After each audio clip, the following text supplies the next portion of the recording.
আমার মায়ের ধমক দিয়ে কথা বলেন? আপনি কে? হ্যাঁ, আমাদের পরিবারের মধ্যে কথা বলার জন্য আপনি কে? ডাকছে কে আপনারে? নাক গলায় ডাকছেন এখানে? জানি গেছে যান। আসছে যে আমার চাচাকে আমরা ঠকাই যাচ্ছি, এইসব বলে আমাকে সংসারের মধ্যে একটা প্যাঁচ লাগানোর চেষ্টা করতেছে। ভালো ভালো ভালো ভালো ঘাট দেখাতে পারবে। এই কাকু একদম থাপ্পড় মারতে বললো।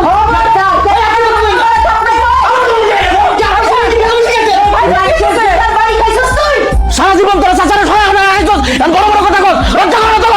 তুই এসে বাইরে যাবেন থেকে। ভালো ভালো যখন দিব না তাহলে আমি শালি কি যাবো? বাসার তুমি কথা কইতে একটু লজ্জা করবে না?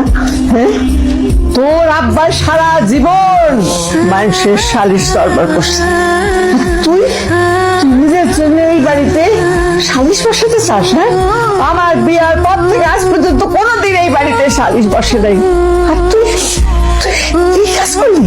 হ্যাঁ, আরে ছাগলের ছাগল, আরে কথা